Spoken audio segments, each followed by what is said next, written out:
बिस्मिल्लाहिर्रहमानिर्रहीम, अस्सलाम वालेकुम। Welcome back to my channel. और आज जैसा कि आपको पता ही है कि हम बड़े के पाए बना रहे हैं। यहाँ मैंने 4 पाए लिए हैं। उनको अच्छे से वॉश करके कटवा के बहुत अच्छे से धोना है इनको। सबसे इसका मेन काम होता है कि इसको वॉश करना है अच्छे से, ताकि कोई भी बाल कोई भी चीज़ इसके ऊपर रह ना जाए। साथ मैंने लहसुन और अदरक का पेस्ट लिया है। सबसे पहले कुकर में सारे पाए जाएंगे।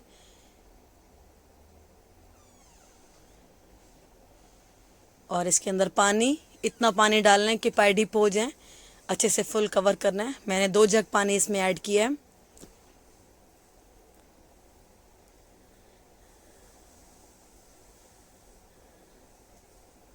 सबसे पहले पायों को मैं गलाती हूँ, उनकी यखनी बनाती हूँ, फिर उसको बाद में मसाले के साथ बनाती हूँ।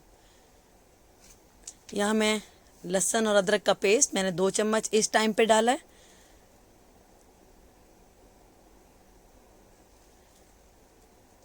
इससे इसका फ्लेवर बहुत अच्छा आएगा।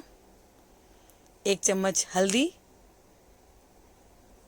और 1 चम्मच ही नमक। बस इसको हल्दी और नमक के साथ हम बॉईल कर लेंगे।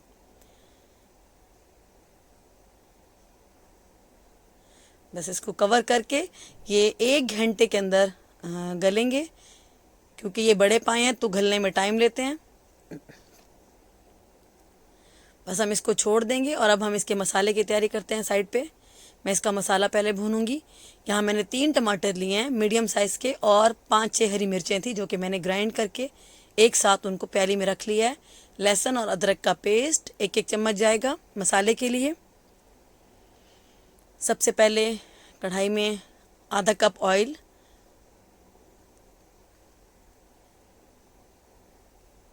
और जो लहसुन और अदरक का पेस्ट पीस के रखा है मैंने वो इस टाइम पे डाल दिया है।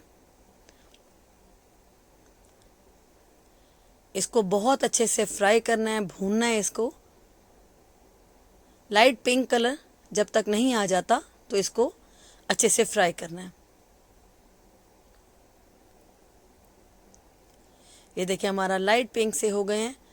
लहसुन अदरक का पेस्ट अच्छे से फ्राई हो गया है। इस टाइम पर जो मैंने हरी मिर्चों का और टमाटरों का पेस्ट बना के रखा था वो शामिल कर देना है।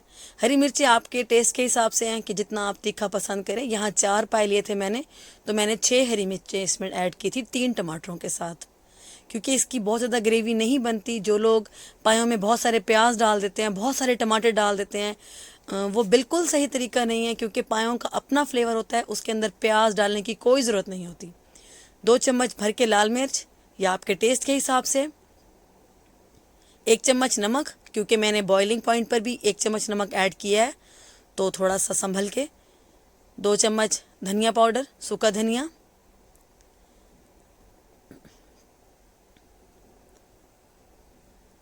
1 चम्मच हल्दी, क्योंकि हल्दी मैं ऑलरेडी डाल चुकी हूँ यखनी के लिए भी।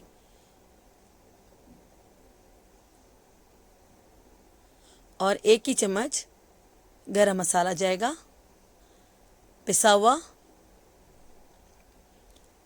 बस अब इसको अच्छे से भूनना है, बहुत अच्छे से।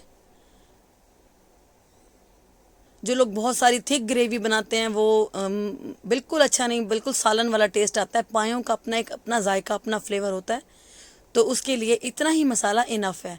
बस अब मैं मसाले को थोड़ा थोड़ा पानी ऐड करके अच्छे से भूनती चली जाऊंगी। टमाटरों को, लहसुन अदरक के पेस्ट को मसालों के साथ बहुत अच्छे से मैंने इसको भूनना है। ये देखिए हमारे पाए बहुत ही ज़बरदस्त गल गए हैं। ये बहुत ज़्यादा सॉफ्ट हो गए हैं, अच्छे भी ऐसे लगते हैं बड़े पाए। हमेशा इनको अच्छे से गलाएं। ये 1 घंटे में गले थे। और अब मेरा मसाला भुन गया है, तो इस टाइम पर मैं सारी यखनी और जो मैंने पाए गला के रखे हैं वो शामिल कर देने हैं, बहुत एहतियात के साथ। बस ये सारे के सारे इस पॉइंट पर इसमें शामिल कर देना है मसाले के साथ। बस अब इसको पकने देंगे। तकरीबन 10 से 15 मिनट इसको हल्की आंच पर पकने देंगे, ताकि जितने भी मसाले हैं उनका फ्लेवर पायों के अंदर अच्छे से मिक्स हो जाए। बहुत इजी है, यकीन करें, बड़े पाए कोई मसला नहीं है।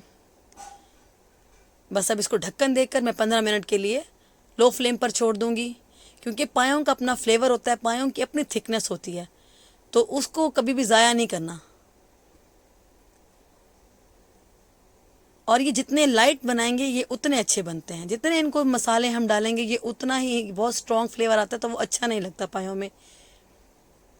ये देखिए बिल्कुल बॉइलिंग पॉइंट पे आ गए हैं, बहुत अच्छा सा इसका फ्लेवर आया, बहुत अच्छी खुशबू आ रही है।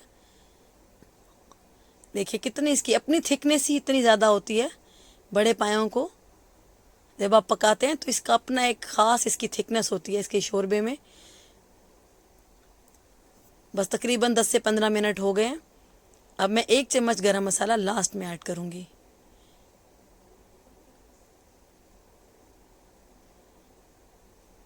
बस 1 चम्मच गरम मसाला चला गया और तकरीबन हमारे पाए डन है। बड़े के पाए बहुत ही टेस्टी, बहुत ही ज़बरदस्त और बहुत इजी। ये देखें पायों की फाइनल लुक, बहुत ही ज़बरदस्त बने हैं और बहुत ही अच्छा इनका कलर आया है। ये बहुत लाइट और बहुत ज़बरदस्त बने हैं। आई होप आपको मेरी रेसिपी अच्छी लगी होगी। अगर आपको मेरी ये रेसिपी अच्छी लगे तो प्लीज़ मुझे लाइक करें, कमेंट करें और मेरे चैनल को सब्सक्राइब कर दें। बहुत शुक्रिया।